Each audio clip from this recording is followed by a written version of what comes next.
আমি তো মানে কি বলবো, আমি সত্যি ভাষাহীন হয়ে গেছি। আমি এত খুশি, এত আনন্দিত, আমি বলে নয়, সকলে প্রত্যেকে আপনারা দেখছেন সবাই খুব খুশি। এই জয় মিতালি মালের একার জয় নয়, এই জয় প্রত্যেক খড়গ্রামবাসীর জয়। এখানে যারা দাদারা রয়েছে প্রত্যেকের জয়, তারাও খুব আনন্দিত, তারাও খুব খুশি।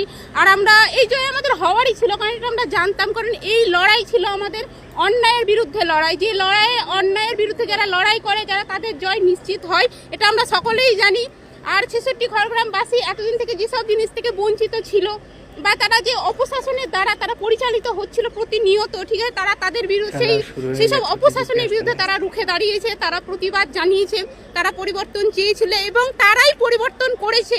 আজকে এই যে আমাদের ভারতীয় জনতা পার্টির এখানে জয় হয়েছে, এটা 66 খড়গ্রামবাসীর জন্যই হয়েছে। তারা পরিবর্তন চেয়েছিল, তারা পরিবর্তন করেছে। আর সবাই খুব খুশি, আমিও ভীষণ আনন্দিত হয়েছি, আমি খুব খুশি। বলুন দাদারা, জীবনে প্রথম বিধানসভায় পা দেওয়া, কতটা নিজেকে আনন্দিত? বললাম তো দাদা যে আমি সত্যি ভীষণ ভীষণ খুশি, আমি সত্যি খুব আনন্দিত হয়েছি। জয় শ্রীরাম।